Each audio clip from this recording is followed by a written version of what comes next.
హైదరాబాద్ లో ప్రజాభవన్ కు బాంబు బెదిరింపు కాల్ వచ్చింది. కాసేపట్లో బాంబు పేలుతుందని ఓ ఆగంతకుడు పోలీస్ కంట్రోల్ రూమ్ కు ఫోన్ చేశాడు. దీంతో పోలీస్ టీంలు రంగంలోకి దిగాయి. ప్రజాభవన్ లో డాగ్ స్క్వాడ్స్ తో తనిఖీలు చేస్తున్నాయి. కంట్రోల్ రూమ్ కు ఫోన్ చేసిన ఆగంతకుడిపై సైతం ట్రేస్ చేసే ప్రయత్నంలో ఉన్నారు పోలీసులు.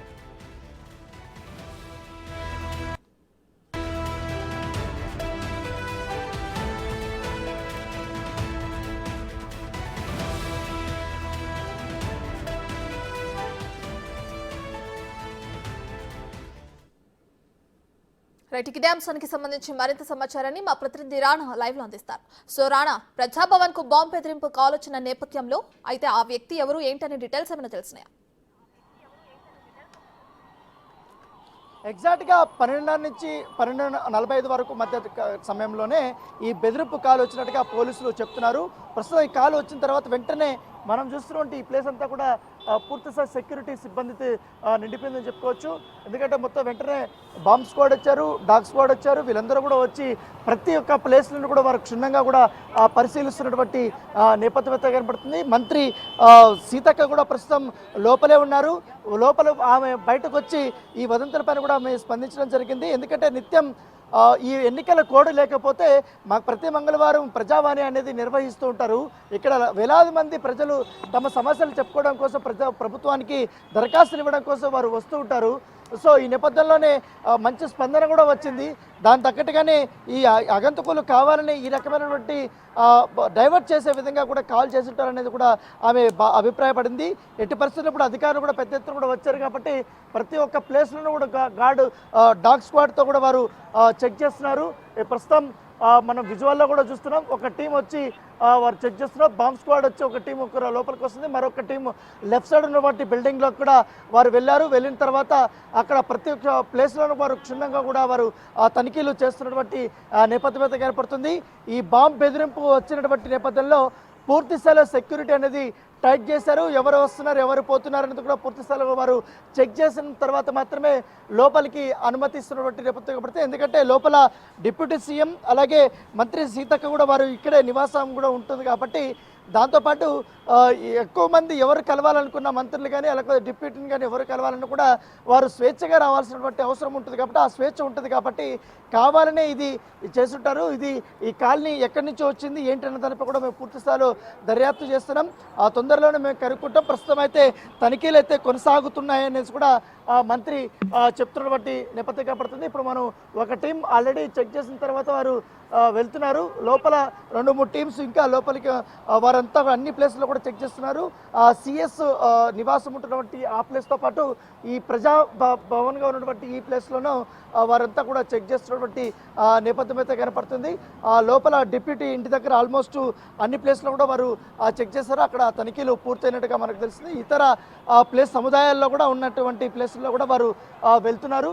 అక్కడ కూడా వారిని చెక్ చేస్తున్నటువంటి నేపథ్యం కనపడితే జిహెచ్ఎంసీ సంబంధించినటువంటి సిబ్బంది కూడా వీళ్ళందరూ కూడా వెంటనే డిజాస్టర్ మేనేజ్మెంట్కి సంబంధించిన సిబ్బంది కూడా వారు వచ్చారు. వచ్చిన తర్వాత వారు వెళ్ళిపోయారు. డిఆర్ఎఫ్ కానీ ఎన్డీఆర్ఎఫ్ కానీ వాళ్ళందరూ కూడా లోపలికి కొంతమంది వచ్చారు. వారు కూడా తనిఖీల్లో భాగమైనటువంటి నేపథ్యం అయితే కనపడుతుంది. సో మామూలుగా అయితే ఈ మంగళవారం వచ్చిందంటే చాలు సాధారణ రోజుల్లో వేలాది మంది ఇక్కడికి వస్తుంటారు, దరఖాస్తులు సమర్పిస్తుంటారు. ఈ ప్లేస్ అనేది కూడా చాలా కోలాహలంగా ఉంటుంది, చాలా ఎక్కువగా టైట్ సెక్యూరిటీ అనేది ఉంటుంది. ఇప్పుడు ఎన్నికల కోడ్ ఉన్నటువంటి నేపథ్యంలో మంత్రులకి వీళ్ళకందరికీ కూడా పెద్ద ప్రభుత్వ కార్యక్రమాలు కూడా ఎవరికి లేరు, అందరూ కూడా ఇంట్లోనే ఉన్నటువంటి సిచ్యువేషన్. సో డిప్యూటీ కూడా ఇక్కడే లోపలే ఉన్నటువంటి నేపథ్యంలో ఇలాంటి సమయంలో ఈ కాల్ రావడం అనేది అంత ఈజీగా తీసుకోకూడదు అనేసి కూడా అధికారులు అనుకుంటారు. దాని తగ్గట్టుగానే వారు చర్యలు తీసుకుంటున్నారు. పూర్తి స్థాయిలో వారు చెక్ చేస్తున్నారు. లోపలికి ఎవరు వస్తున్నారు పోతున్నారు దానిపై కూడా వారు మొత్తం తనిఖీలు చేసిన తర్వాత మాత్రమే అనుమతిస్తున్నటువంటి నేపథ్యం ఏర్పడుతుంది.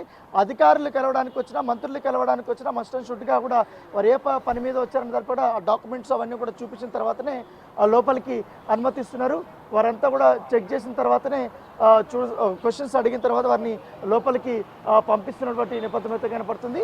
ఒక పక్క ఈ తనిఖీలు ఇలా జరుగుతున్న నేపథ్యంలో ఆల్రెడీ ఇంటర్నల్గా కూడా లోపల ఏదైతే ఈ ప్రజాభవన్ ఉన్నటువంటి ప్లేస్ అంతా కూడా సెక్యూరిటీ చూస్తుంటారో వాళ్ళందరూ కూడా అలర్ట్ అయిపోయి లోపలంతా కూడా వారు తనిఖీలు చేస్తున్నారు.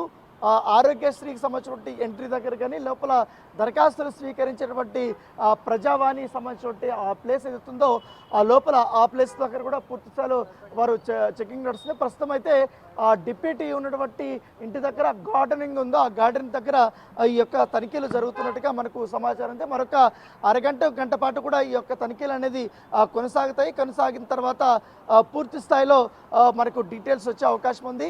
ఎందుకంటే ఈ సమయంలో ఎలాంటి కాల్ వచ్చినా కూడా అంత ఈజీగా తీసుకోకూడదనే ఉద్దేశంతో కూడా పోలీసులు ఉన్నారు. దాని తగ్గట్టుగానే ఈ చర్యలు అనేది జరుగుతుంది. ఇంకోటి కాల్ ఎక్కడి నుంచి వచ్చింది, ఎవరు చేశారనే దానిపై కూడా పోలీసులు ప్రస్తుతం దర్యాప్తు చేస్తున్నారు. కాల్ ట్రేస్ చేయడానికి కూడా పూర్తి స్థాయిలో నిమగ్నమైనటువంటి నేపథ్యం ఏర్పడుతుంది.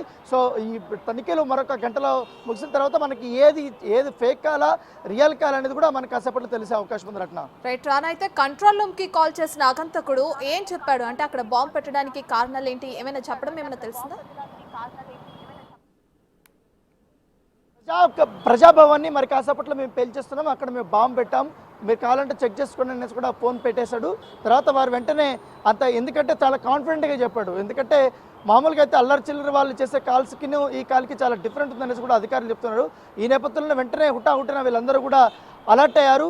అలర్ట్ అయిన తర్వాత ఇక్కడ ఉన్నటువంటి సెక్యూరిటీ సిబ్బందికి కూడా వారికి ఫోన్ చేసి జరిగినటువంటి కాల్కి సంబంధించిన విషయాలన్నీ కూడా వారు చెప్పారు. దీంతో మొదటగా లోపల ఆల్రెడీ మంత్రి సీతక్క కూడా అక్కడే ఉన్నటువంటి నేపథ్యంలో వాళ్ళ ఇంటి దగ్గర పూర్తి స్థాయిలో అక్కడ భద్రతలో పాల్గొన్నటువంటి ఎవరైతే ఆఫీసర్స్ వాళ్ళందరూ కూడా అలర్ట్ అయ్యి ఆ బాంబ్ స్క్వాడ్కి వాళ్ళకందరికీ కూడా చెప్పిన తర్వాత వెంటనే అక్కడ వచ్చారు. వెంటనే ఆ లోపల ఉన్నటువంటి సిబ్బంది కూడా అక్కడ చెక్ చేశారు. అక్కడ కొన్ని ప్లేసులు అయితే ఆ గార్డెనింగ్ ప్లేసుల్లో కానీ ఎక్కువగా పబ్లిక్ తచ్చాడే ప్లేస్ ఏదైతే ఉంటాయో నిరంతరము మంత్రులు కలవడానికి కానీ వాళ్ళు ఎవరైతే వస్తారో ఆ ప్లేసుల మీద ఎక్కువగా వారు ఫోకస్ పెట్టారు. ఎందుకంటే మంత్రి లోపల ఇంటికి వచ్చే అవకాశాలు ఉండదు. ఎవరు సిఎస్గా ఇంటి దగ్గర కానీ అలాగే డిప్యూటీ ఇంటి దగ్గర కానీ పూర్తి స్థాయి సెక్యూరిటీ ఉంటుంది. కాబట్టి సాధారణ ప్రజలు వచ్చి వారు కలిసే ప్లేసుల పైన వారు ఎక్కువగా ఫోకస్ పెట్టేట్టుగా తెలుస్తుంది. దాంతోపాటు ఈ టాయిలెట్స్ దగ్గర కానీ వాష్రూమ్స్ దగ్గర కానీ మహిళా వాష్రూమ్స్ దగ్గర కానీ పురుషుల యొక్క వాష్రూమ్స్ దగ్గర కానీ ఈ గార్డెనింగ్ ప్లేస్లో కానీ ఇంటి దగ్గర పరిసర ప్రాంతాల్లో కానీ అది ఎంట్రీ ప్లేస్ల దగ్గర కానీ